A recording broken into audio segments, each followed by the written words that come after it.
You got questions, I got answers. Welcome to 5 Minute Friday. I'm your host, Dimitri Giankoulas, and today we are answering the 3 top questions brought to you from our viewers.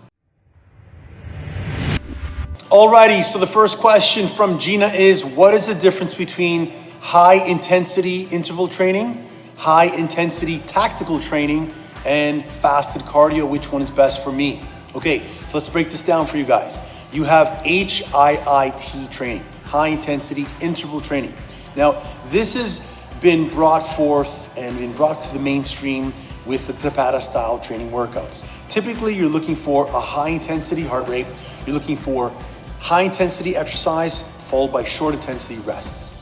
It is probably most beneficial and used for anaerobic fuel. And the person will probably get the most benefits for fat loss with the style of working out.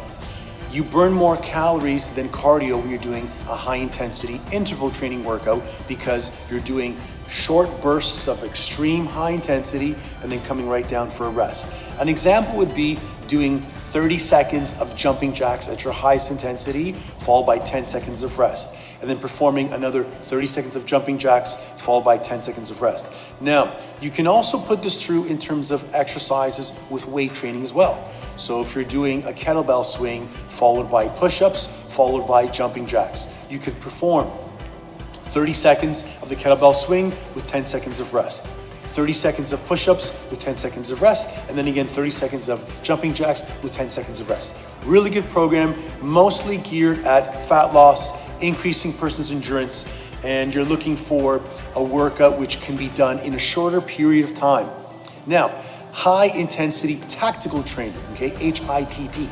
Now, this style of training was designed more by the Marine Corps for a combat style of circuit training.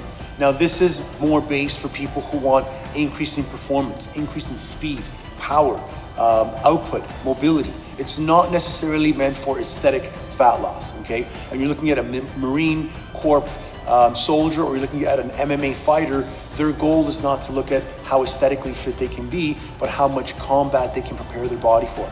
So the difference with this style of workout is you have different stations of exercise, and they're all grouped together, which are going to tax the body at a higher percentage and a higher capability.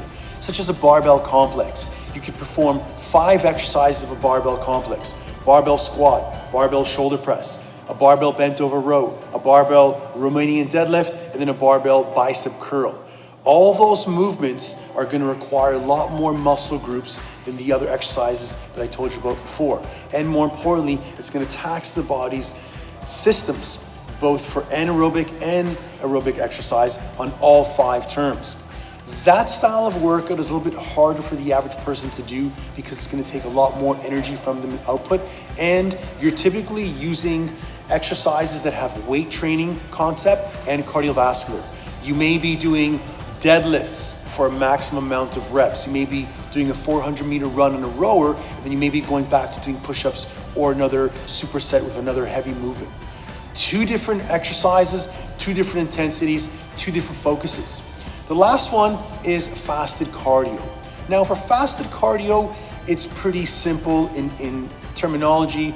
You're waking up in the morning, you're performing some form of cardiovascular training movement without eating. Now, back in the olden days, and a lot of the bodybuilders have used this as the coin of their movement, which was low intensity cardio in the morning. You're hopping on a treadmill, you're hopping on a bike, you're pedaling at a low duration, you're not trying to shock your body, you're trying to slowly get that fatty acid oxidation principle in terms of using your energy as a fuel. Now, there's two different theories here. You have the high intensity cardio and the low intensity cardio. I would say it's dependent on your athletic level, your fitness level, and also the time you have in the morning. If you have the ability to do 15 to 20 minutes of fasted cardio at a higher capacity, I think you'll get more bang for your buck because you're going to be having higher heart rate in the morning, your fasted cardio, so you don't have any carbohydrates in your stomach, and the body's going to look for a main fuel source, which would be fat. Now, based on body type, if the person is ectomorphic, such as myself, someone that doesn't have a high percentage of body fat, someone that typically is leaner, doing a fasted morning cardio workout may not be the best for you because you can tap into muscle stores and that's not going to be good for you. However, the majority of people who are mesomorphic or endomorphic who are looking for fat loss as their main goal, I would guarantee you to structure some form of fasted cardio in the morning, but do it in between the other days of exercise. So if you're gonna do a HIIT training session on Monday, Wednesday, and Friday, and you're gonna line up 3 different exercises, and this can be at home, guys. You don't need to have a bunch of equipment. Now that a lot of clubs are locked down, you could put exercises like mountain climbers, bodyweight squats, push-ups, and jumping jacks. And you can do 30 seconds on, 10 seconds off, and rotate through the whole principle. That could be done Monday, Wednesday, and Friday. And then on Tuesday, Thursday, and Saturday, you can simply wake up in the morning, go for a jog outside, skip rope. Heck, you can just sit there and do jumping jacks for 10 to 15 minutes in your basement, in your living room, wherever it is, without having breakfast first. I think that's gonna be a much more beneficial approach than you trying to do a circuit training workout or some kind of a workout 5-6 days straight. Because you gotta remember one thing, when you're training, you're breaking down muscle tissue, okay? Exercise is a catabolic process, which means you're breaking down muscle tissue, you're tearing fibers, you're putting stress on the body, you're putting stress on the muscles, joints, ligaments, tendons. So the anabolic process is when you're resting and you're fueling yourself up.